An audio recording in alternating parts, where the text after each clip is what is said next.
त्रिमासे निर्गते चार्था सुस्तुभेर्विकम सर्वांग निर्मलम दिव्यम कलंक प्रभा। बच्चे को देख करके गौ माता के बच्चा, गौ माता के अनुहार से एक लड़का का जन्म हुआ था। गदगद हो गया पंडित जी, कहने लगे हे परमात्मा, आप नहीं दिए थे तो मुझे तरसा दिए थे, और देवे करे थे पंडितन के घरों बाबू है धन काय घरों बाबू ले। हाँ, ब्राह्मण देख करके माता दोनों बच्चों को गोद में रखा और कहता है कि आज मेरा भाग्य खुल गया। भाग्योदयो धुन जाता आत्मदेवस्य पश्यतः धेनवः बालः प्रसूतस्तु देवरूपीति कौतुकम्। आज तो मेरा भाग्य खुल गया परमात्मा।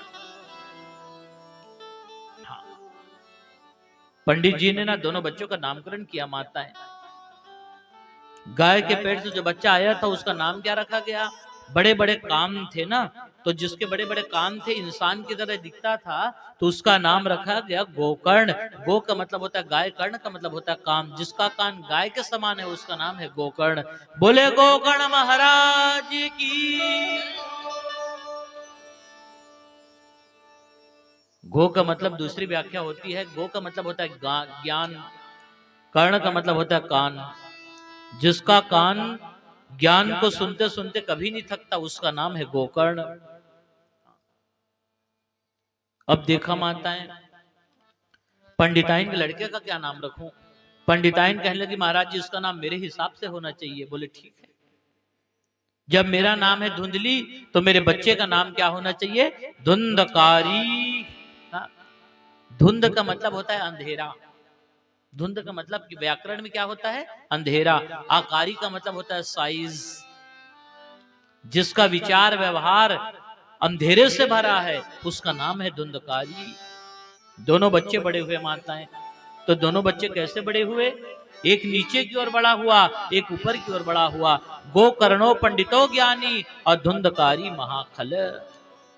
गोकर्ण महाराज जी बड़ा विद्वान हो गया और धुंधकारी मूर्ख हो गया साहब।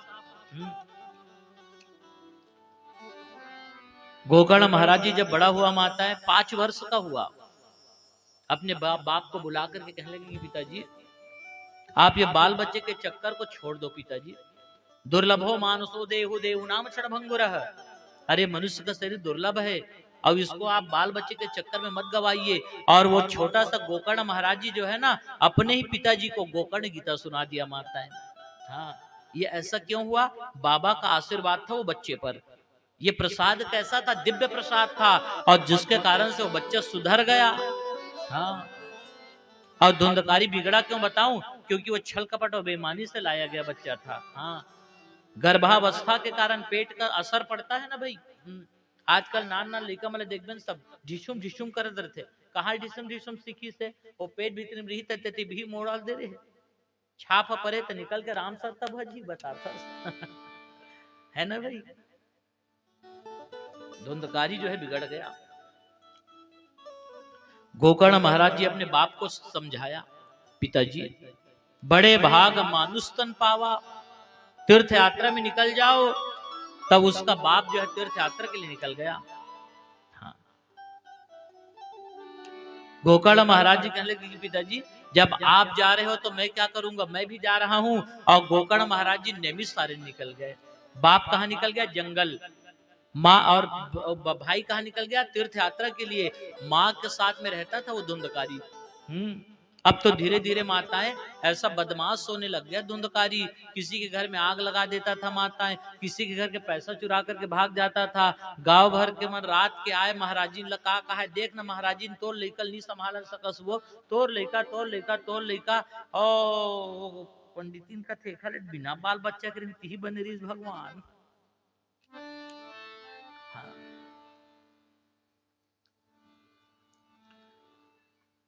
अगर एक बच्चा आपके घर में योग्य निकल गया ना तो आप खुशहाल हो जाओगे।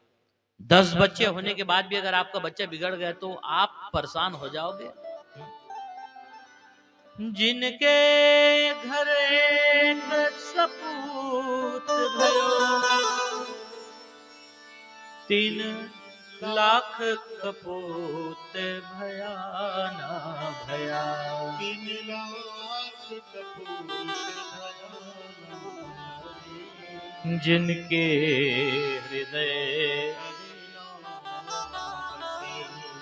जिनके घर एक सपूत भया, जिनके घर एक सपूत भया, जिनके घर एक सपूत भया, जिनके घर सपूत भया, 3 लाख कपूत भया ना भया, वो 3 लाख कपूत भया न भया, जिनके हृदय हरि नाम बसे, 3 और का नाम लिया न लिया, हो 3 और का नाम लिया न लिया, जिनके हरि नाम बसे। देखिए धुंधकारी जो है माता बिगड़ गया, 5 वेश्याओं के साथ में रहता था धुंधकारी। वेश्या ब्रह्म शब्द है, जिसका मतलब होता है विषय। वेश्या का मतलब क्या होता है? विषय। विषय का मतलब सब्जेक्ट नहीं होता, विषय का मतलब होता है जहर, हाँ, पॉइजन।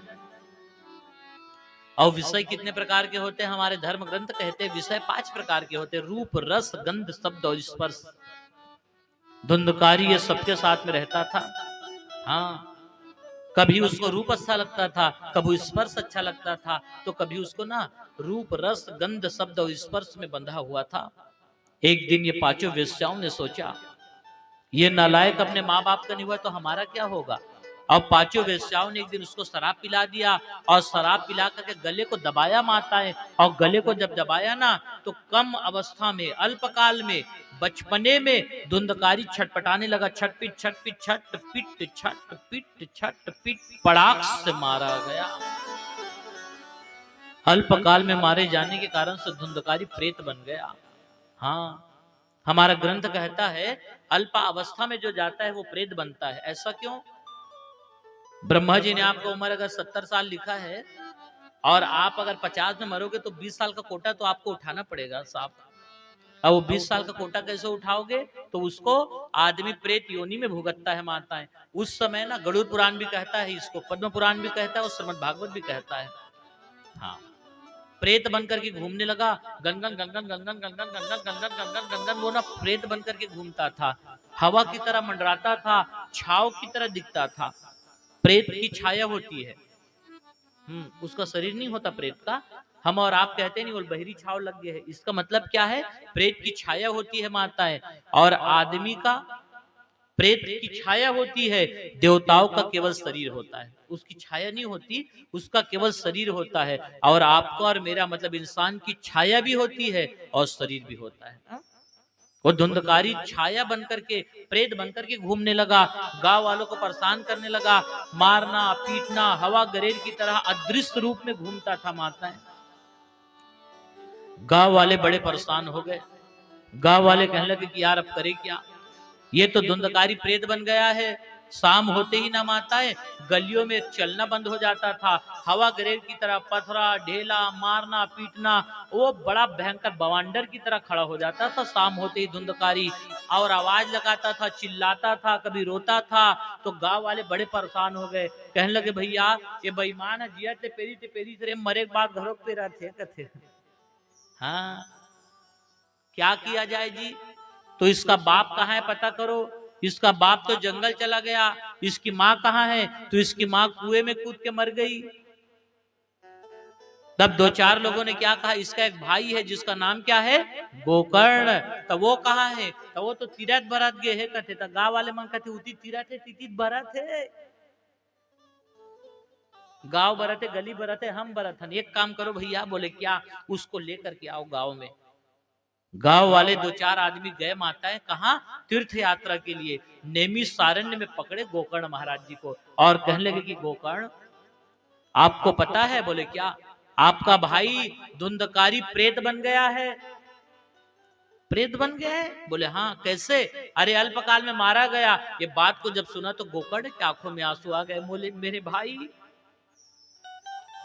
तू चला गया। ये बात को जब सुना ना तो गोकर्ण की आंखों में आंसू आ गया। बोले कैसे गया भैया? बोले पता नहीं, अल्पकाल में मारा गया, वो तो अत्याचारी करता था। ये शब्द को जब सुना ना तो गोकर्ण महाराज जी सबसे पहले मुक्ति दिलाने के लिए अपने भाई को, विद्वान था गोकर्ण, हाँ, कहाँ गया पता है माताएं? सबसे पहले वो नैमिषारण्य से गया जी चले गए, बिहार। और गया जी में जाकर के पिंडदान कराया अपने भाई का। आज भी आप लोग जो गए हैं वो जानते होंगे, गया जी में पिंडदान होता है माताएं, 5 स्थान पर पिंडदान होता है। आखिरी प्रेतशिला पे पिंडदान हुआ करता है ना। एक फाल्गुनी नदी है, वहां पर पिंडदान होता है। वृक्ष के नीचे में पिंडदान होता है। आखिरी पिंडदान गया जी में प्रेतशिला में। विद्वान था और निकल गया। निकल करके वहां पर वो धुंधकारी अपने भाई का पिंडदान कराया। मेरे भाई की प्रेतशिला, हे प्रेत मेरे भाई की मुक्ति करा देना। वापस अपने गांव में आया। गांव में आकर के शाम के समय में माताएं संध्या वंदन कर रहा था। उसी समय गोकर्ण महाराज जी ने क्या देखा? एक बड़ा भारी हवा की तरह गनगन गनगन गनगन गनगन गनगन गनगन आकृति खड़ा हुआ और रो रो करके चिल्लाता था, बचा भैया बचा। बोले कौन है आप? अरे मैं आपका भाई धुंधकारी हूं। धुंधकारी? बोले हाँ, मैं तो आपका मुक्ति करा दिया प्रेतशिला में ले जा करके। बोले मेरे भाई, गया जी में साधारण पापियों की मुक्ति होती है? हाँ, मैं तो पापियों का सरदार हूं मेरे भैया। मैं अल्पकाल में क्या गलत काम नहीं किया हूं। मेरी मुक्ति अगर करानी है ना मेरे भैया, तो कोई दूसरा उपाय कर। धुंधकारी अपने भाई से निवेदन करता है, मेरे लिए कोई दूसरा उपाय कर मेरे भाई, मेरी मुक्ति करा दे। उस समय ना माताएं गोकर्ण महाराज जी ने हवन कराया अपने भाई की मुक्ति के लिए। सुबह होते ही हवन कराया, लेकिन हवन से भी कोई फायदा नहीं हुआ। धुंधकारी कहते भैया तो हवन से कोई फायदा नहीं हुआ, हम तभी भी हवन, कोई दूसरा उपाय कर। उस समय गोकर्ण महाराज जी कहने लगे मैं क्या करूं? गीता पाठ मुहुर्मुह, अर्थात गीता के 18 अध्याय सुना दिया, फिर भी मुक्ति नहीं हुई। तब न माताएं सूर्य नारायण ने आकाशवाणी किया, गोकर्ण तू मुझे हर रोज पानी देता है, हा? और मैं तेरी पूजा से प्रसन्न हूं। अगर तू अपने भाई की मुक्ति चाहता है ना, तू एक ही उपाय कर, और तेरे भाई की अगर कोई मुक्ति करा सकता है तो वो केवल एक उपाय है। और वो क्या है? किम श्रुति बहुर्विशास्त्रे पुराणश्चैव ब्रह्मणे एकम भागवत शास्त्र मुक्तिदानेन गर्जति। अगर तेरे भाई की मुक्ति चाहता है ना तो केवल एक उपाय है। बोले वो क्या है? एकम भागवत शास्त्र मुक्तिदानेन गर्जति। केवल भागवत एक ऐसा शास्त्र है जो मुक्ति की गर्जना करता है। तू अपने भाई को भागवत की कथा सुना। इस शब्द को जब सुना ना तो गोकर्ण कहने लगी कि सूर्य नारायण मैं तो भागवत क्या है ये नहीं जानता। और नैमिषारण्य फिर गया माताएं, और नैमिषारण्य में जाकर के जहां पर सूत जी महाराज, सौनक आदि 88,000 ऋषि मुनियों को श्रीमद् भागवत की कथा कह रहे थे, वो कथा को सुना और वापस आया और गांव में आकर के भागवत की कथा का आयोजन किया। कलयुग के 230 वर्ष बीत जाने के बाद, मैंने आपसे क्या कहा? कलयुग के